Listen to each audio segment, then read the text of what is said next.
This is from Kami-sama on Twitter. I've always wondered about Fu-chan's first thoughts on Vox and his current viewpoint of him.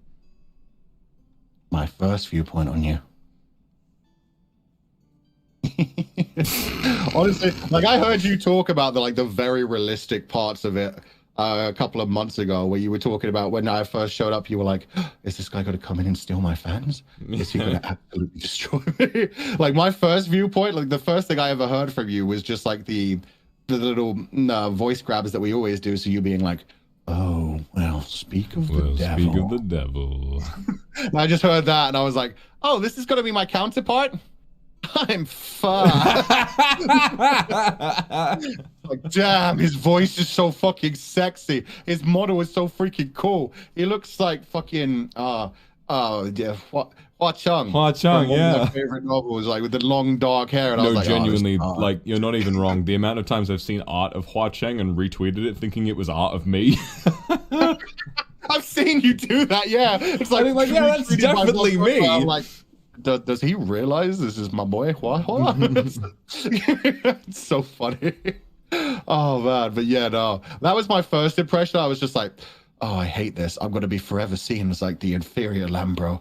I'm so angry. Why would they put me against this guy? Why wouldn't they put me against like somebody else, somebody simple to fight against? But yeah, no, then I was like, you know what? I'm gonna lean into that. I'm just gonna be chill. I don't really care. Like Niji-sanji is just such a nice place to just. If you get into Niji-sanji, honestly, you're doing fine for like whatever you do.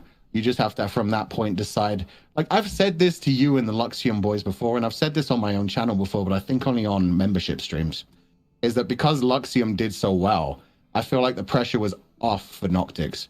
Well, I personally showed up, and I was like, because I had even said during the interview process, it was just straight up like, I'm never going to have a big fan base, but I want to have a fan base that are like devoted. I want to be devoted to my fans and give them what they want, and like I'm going to be into specific interests, and I'm not going to hide the weird specific interests that I'm into. It's going to scare away the masses, but the people that do show up are going to be people that like the kind of things that I like, and because of that, we're all going to feel quite closely knit because of that. And because of that, I was able to see you guys blowing up and just be like, oh, sweet, the pressure's off. I ain't going to be like massive. I'm going to fade into the shadows of obscurity. It's going to be fucking great. So yeah, at first it was like a scare thing where it was like, oh no, that's too much pressure. And then I was just like, no, fuck that. That's a good thing. I never wanted to get into this to be like massive. I wanted to get into this to just be able to share my interests and have a good time. And it really was like, we've talked about this a lot, like in private, the fact that most of us came from places where we weren't sure who we could trust in the communities around us. And we weren't sure who we could reach out to, who was just trying to use us, and if we'd look like we were using other people. And so getting into Niji-sanji is just like, hey, these people have to work with us. Like, they're contractually obligated. They don't have a choice. It's not my fault. If I reach out to them, sure, they could say no, but they can't say, oh, you disgusting leech, go away from me. We're all in the same company. So I could just keep reaching out to them and be like, hey, guys, you want to play some Among Us? I mean, just want someone to backstab, please. Among Us VR is looking really good. But you know, the interesting thing is that I think that you and I are really similar in that way. Like, the fact is, I think that it's so interesting because I think that everyone who joins Niji-sanji does so with a very different idea of how they want to promote themselves as opposed to what they wind up doing after a little while. I mean, you know, like when I first joined, it was like, I want to do like ARGs and lore every day and all of this kind of stuff. And then suddenly, you know, I'm in a really different position. And I think also, you know, you and I have a similar sort of thing where one of my favorite things to do is to kind of introduce my audience to things they would never have normally seen. You know, some of my more niche interests, like sort of art films, obscure games, memes, humor, everything like that, TV shows. But then also, I think being a part of Luxium adds like a little bit of extra pressure.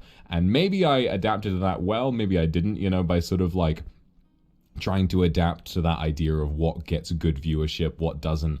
And I really admire the way that you sort of went into this with a vision and just sort of did exactly what you wanted to do. You were like, I am going to share my interests, I'm going to play my favorite games, and I am going to write a story. And that's all, you know. And I really admire how like you just, have this really devoted fan base who love you for having done that. And I think that without Niji-sanji, it's so difficult to grow something like that, where all you are is yourself, but people love you for being yourself. Like, for me, when I first joined, I was like, I need to be this, like, super mysterious daddy character who everyone is like, oh my god, he's so cool. Oh my god, he played Dark Souls for 8 hours in his first week. Oh my god, he did this. When in reality, I'm a fucking like impossibly like a neurodivergent gamer who barely remembers to wash himself and wakes up 10 minutes before stream and cries every day. And people like, but the weird thing is that when that becomes public knowledge, everyone is like, hey, we like you anyway. I was like, huh? You know, but they do, and it's bizarre, you know, and it makes me really happy to know that more people inevitably in the future will join Niji-sanji, and they will then get to have that realization of, maybe I feel I should be this, but people actually love me when I am who I really am, you know. Like, I remember one of the things I really tried to hide when I joined was my fucking wheezing laughter. So I was like, that's so fucking unattractive. If I do that once in front of people, like it's like a snort, people are gonna laugh at me and hate it. And I think it was like within the first 2 weeks anyway that it came out for the first time, and like one of my biggest clips was people like laughing at my laugh and enjoying that. And I was like, are you fucking kidding me? Do you know how much I got bullied in school for that shit? Do you know how much people used to hate that shit? Your laugh is the greatest fucking thing. It just lightens up any situation. And I had the same thing. I remember before I debuted, I was chatting with my friends and I genuinely said, like, I don't know if I'm doing the right thing here. Like, do I want to be this mysterious character? Because to be honest, when I laugh or when I get excited, my voice gets really high-pitched. And I was like, do they want that?